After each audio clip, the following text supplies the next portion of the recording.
Hey everybody, good afternoon. It's Chris here. Welcome to my YouTube channel.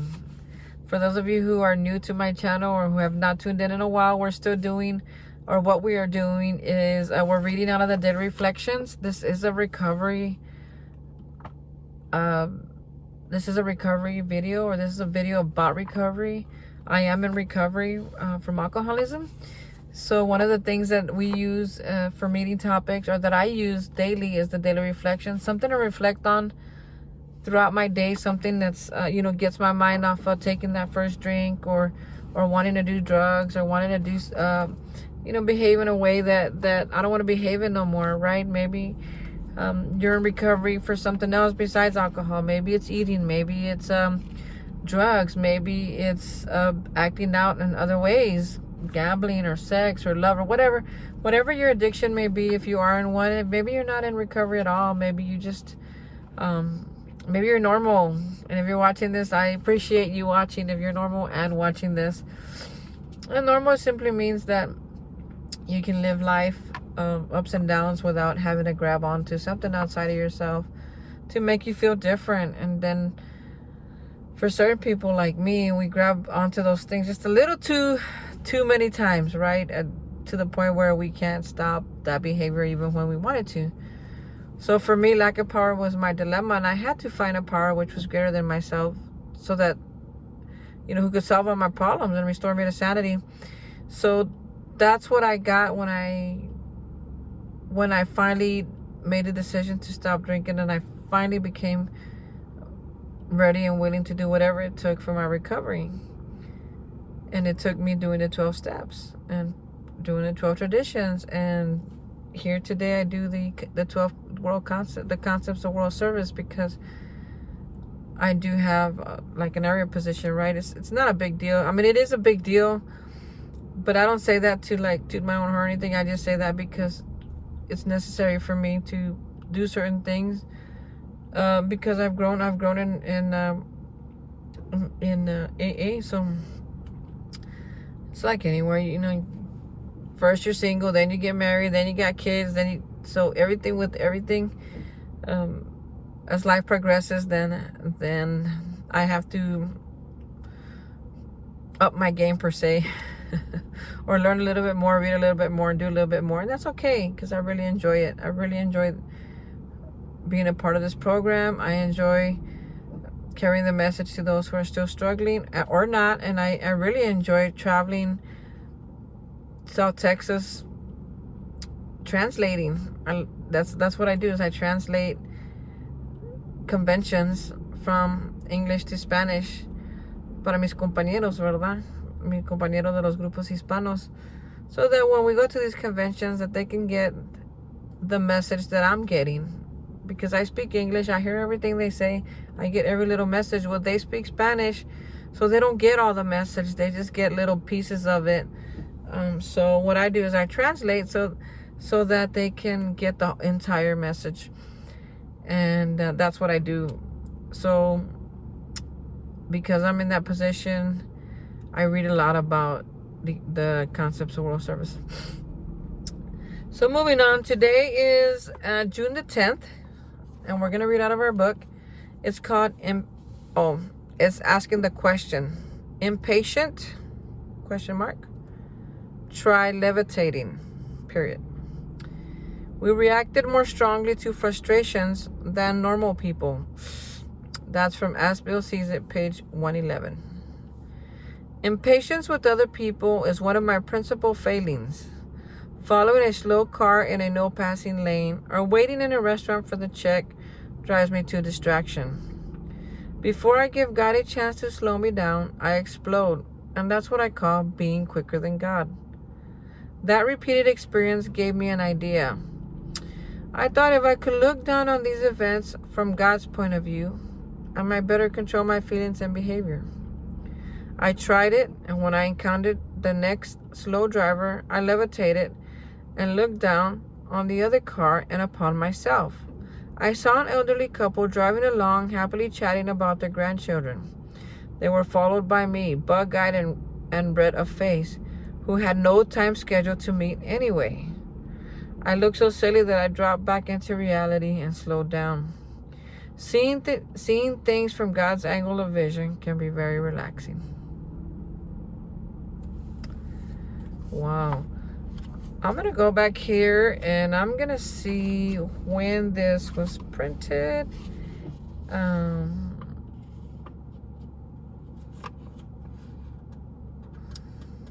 1987.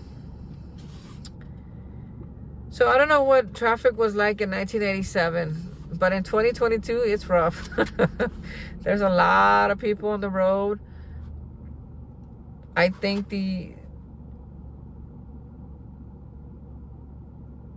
there are times I feel like when having an automobile has not become, it went from being a luxury to being a necessity. I think at some point. So the fact that they're writing about this in 1987 and people can relate to it, and I mean I can relate to it too in 2022. It's like, wow. You would think they would have wrote it today just for me to read it. I will say that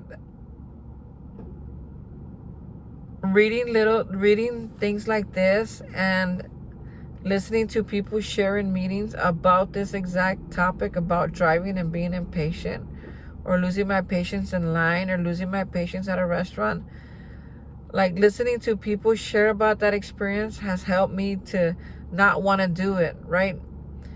Because what it's talking about here, it's not about losing patience when you're in a hurry.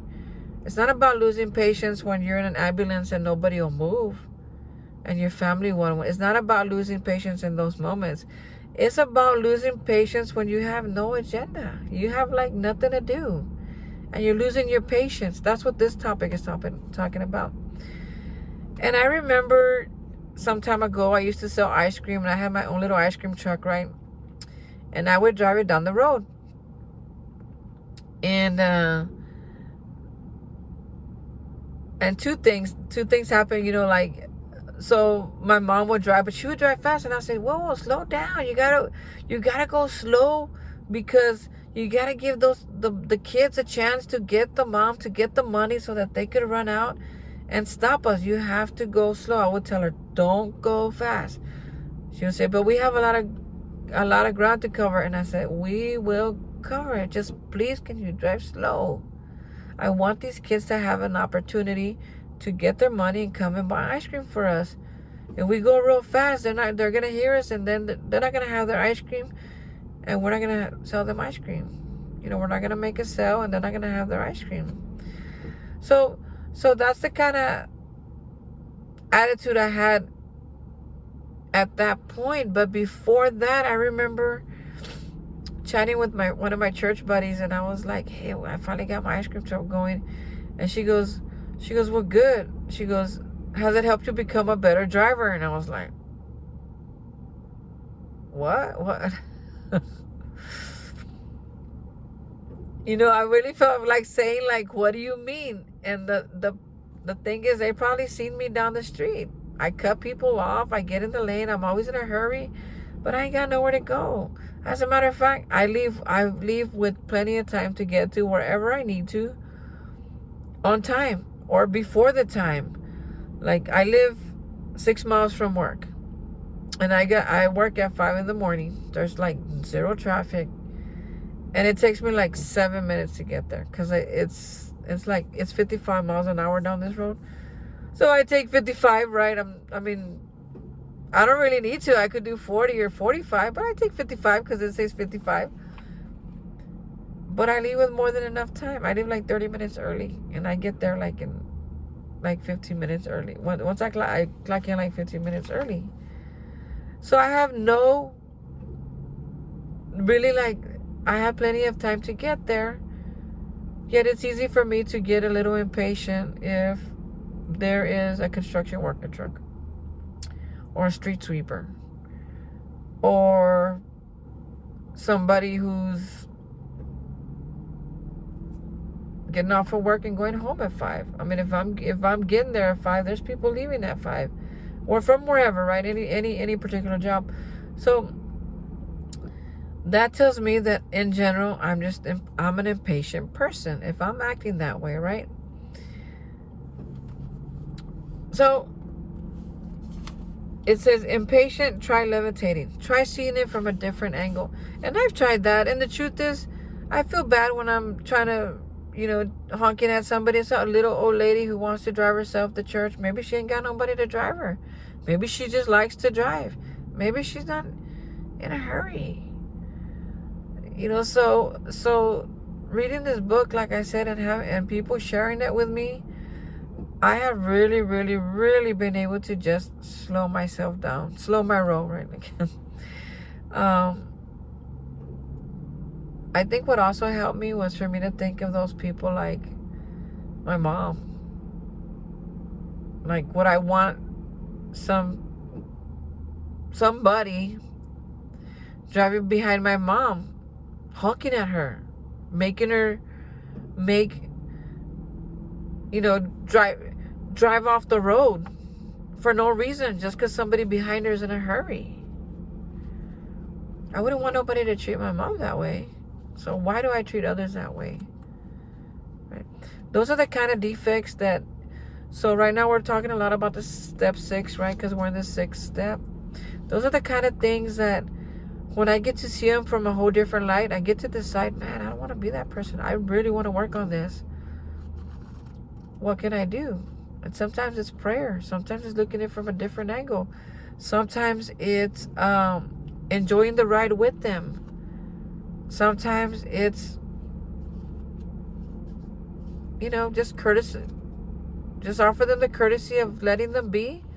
And I go and do my own thing without cussing at them, without telling them they're dumb, without losing my cool, without feeling any certain kind of way. Just like, okay, let me move over and let me pass them up. It's really none of my business what they're doing, but I feel like it is. And for people like, for me, I have to know so that I could stop being impatient with them. So that could be with anything. That could be with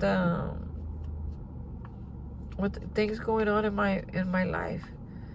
See, these defects, I don't know when they're gonna crop up. I don't know when I'm gonna get triggered by something I see on TV, or by what someone says, or by just not. Maybe it's a song that I'm listening to is reminding me of my ex, or reminding me of some really sad times, and I'm over here yelling at the person in front of me, or getting impatient at the restaurant, or just crying or whatever. It could be anything. So I'm grateful that making the choice is not like you gotta decide right now, yes or no, because you can't ever change your mind. I'm so grateful that it was not like that for me, and it's never been like that in recovery for me. As a matter of fact, next June 9th of 2023, it's gonna be the same reading. And I'm gonna June 10th, 2023 is gonna be the same exact reading. I'm gonna be able to reflect on it in a whole different way.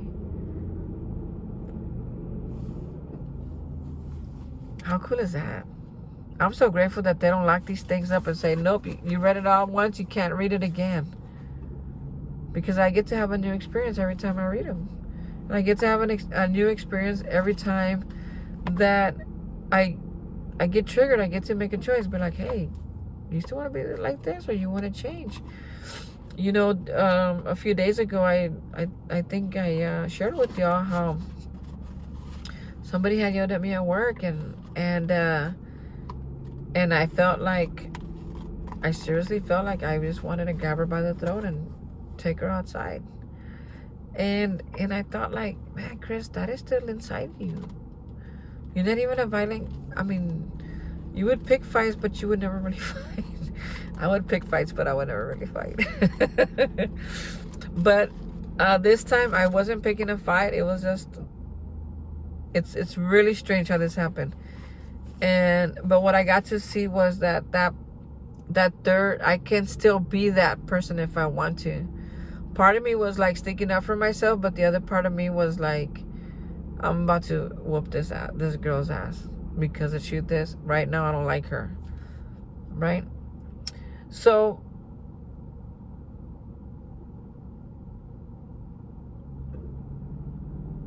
what happened was I had to decide.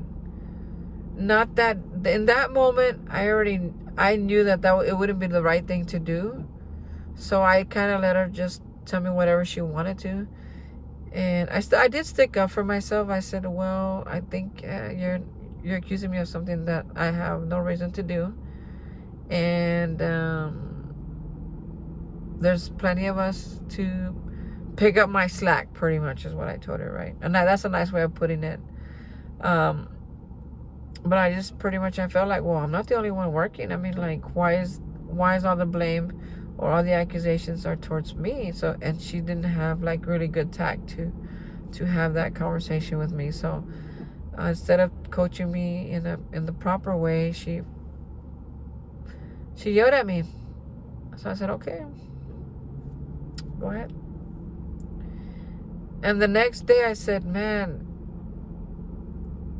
the fact that you wanted to drag her outside still tells me that there's something in there that needs to be worked on. Right? I'm still sensitive about something. I don't know what it is. Her and I don't get along. Why we don't get along? Because in recovery, things like that, people who trigger us are like a mirror. What is it in them that I see that about me that I don't like her, right? I see something of me inside them that pisses me off. So I really had to just have a conversation with God and be like, God, I don't want to be that person that's intolerant of my coworkers, because the truth is that she's not the first one, and she's not going to be the last one to come at me sideways. It's inevitable, especially when I work with so many different people every single day. Not everybody's gonna like me, for one, and some people will actually dislike me so much that they will find the needs to disrespect me. And what am I gonna do if I'm gonna be a role model, if I'm gonna be a leader, if I'm gonna be a teacher, if I'm gonna be, I can't be. Okay, she yelled at me. She's probably never gonna yell at me again, or she's gonna have to learn not to yell at nobody. So tells me that I'm probably gonna be there one day where I'm gonna feel like I'm gonna have to yell at somebody, but I don't want to get there, first of all. But if I do, I hope that there would be enough grace that I would not like lose my job. But I'm at a point right now where I enjoy getting coached. Like, if they feel like I could really improve in one area, I want to know, because I want to be a good fit for the position that I'm applying for, right? But I still saw it like as a concern for myself about me being intolerant, and I have been intolerant in other jobs, and it's caused me some issues. It's caused me problems. So I really prayed a lot on that. I was like, God, this is a pattern. I feel like I'm being a little intolerant towards her, and I've been intolerant before in my other jobs, and it didn't really go well. Can you just lead me, guide me, direct me to not be intolerant, or better yet, just take it away completely, my intolerance for others? Because see, I don't have it I have tolerance for people, or I wouldn't even say tolerance, because that's kind of like a negative word, but I can pretty much hang out with anybody, talk with anybody. I really can't let people be. But once in a while, it'll be just like one person that when that person looks at me a certain way, it's like there's something that like we don't connect, we don't get along, we just we just act like two people without manners, without anything. So anyway, so that stuff, that's the kind of stuff that I need to look at within myself. Is like, okay, Chris, you're not getting along with this girl. Last time you didn't get along that other girl at work, and the work before that you didn't get along with that girl, and the work before that you didn't get along with that girl, and it brought you about trouble. Like, you have a chance right now. You could pray about this. You can practice kindness, like true kindness with this person, and communicate in a healthy way with this person about what is really going on, so that we're not just walking around with the big old elephant in the room like nothing ever happened. Like, I can just go and be like, hey, what's up, the next day. Not because there's an elephant in the room, but because I genuinely want to have a true relationship. I don't want to date her or nothing like that. I want to have a co-worker relationship that's healthy, because we're a team. In the end, we're a team. So I think this topic was just so apropos for right now. I mean, if I could just really try to look at things from a different angle, I can see I can have a little bit more compassion towards others. Because the truth is, I don't know what anybody's going through right now. I don't know where you're sitting or standing or laying down. I don't know if you're working. I don't know what part of this city you are. I don't know if you're just having a really hard time right now, sitting in your room in the dark, drinking like I used to do. If you're that person, just know that I know exactly what that feels like. And seeing it from this angle, watching you sit there, I don't know why I got that vision of somebody, crunched over, either hiding in the closet or maybe anxious about something. I got that vision in my head, and I don't know if you're listening, but if you're listening, if you can hear this message, just know that it's not always gonna be like that, and you have a choice to get out of that situation. You really can. And it may be hard at first because it's something that you're comfortable. It's something that you've always known. And you've probably been verbally abused. But I will say that there is a higher power, who I choose to call God, that loves you so much. He's not an abusive God. He's not what they say he is. And he's not like us. He's not like people. So I pray that whoever that person is, I pray that you get out of there safely, and that you make it to a place where you could learn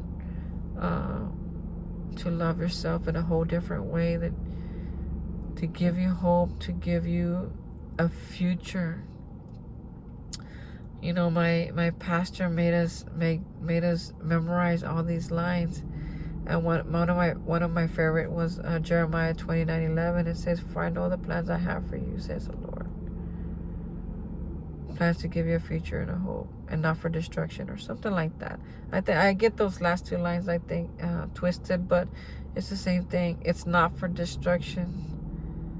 It's not for destruction. It's not for destruction. It's not for destruction. It's for a future and a hope. So, get out of there as fast as you can. Get to a safe place.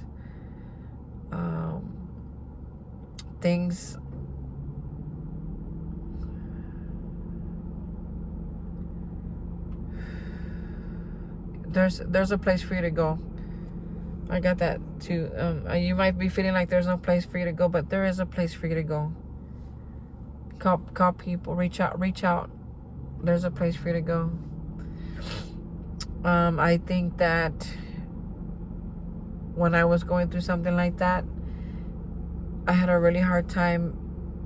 I felt like I couldn't get away because I felt like I had nobody to to protect me or to help me. But I'm pretty sure, looking back now, that if I had caught somebody, if I would have said, Grandma, can I come live with you? She would have let me. Tia, can I come live with you? Tio, can I come live with you? She would have let me, if they would have known the situation that I was in. But I didn't talk to nobody, and I saw things that I shouldn't have seen, and I experienced things that I should have. That I mean, looking back, I can use them. I can use those things to help me to relate to those who are going through the same situation. But generally, most children should not be going through the stuff that I went through. And I have, it's just, I'm not blaming anybody. I'm just saying, it's just happened. But I felt for a long time that I didn't have a choice. And I ended up drinking and drugging, and I'm glad that I made it all alive, because some people don't. But whoever's out there, just know that I'm praying for you, and that that there's help, and there's hope, and there's a future for you, and that as soon as you get out there, you will find the help, you will find the open door. People will let you in, and they're gonna keep you safe. They're gonna protect you. And everything is going to be okay. Everything, it really is going to be okay. It doesn't feel like it right now. It doesn't sound like it right now.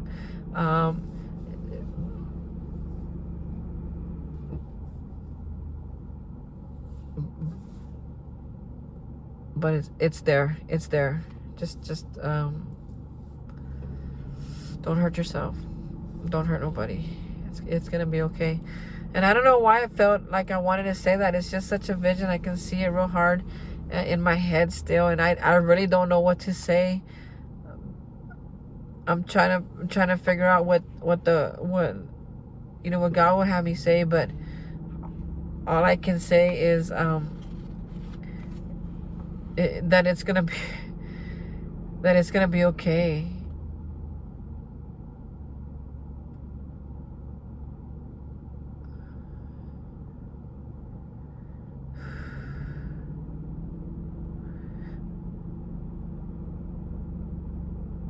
Somebody's gonna find you.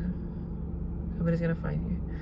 So wow, I really went there, and I apologize for that. I didn't mean to get so deep, and so it's just wow. Ooh. I don't think I've ever experienced this. It's different. So thank you those who are watching. Thank you those who are tuning in. I appreciate your time so much. I know that, I think I will say this a lot, because it is important for me to let you know that I know that you have a choice to watch anybody you want, to tune into anybody you want. There's great preachers out there. There's great,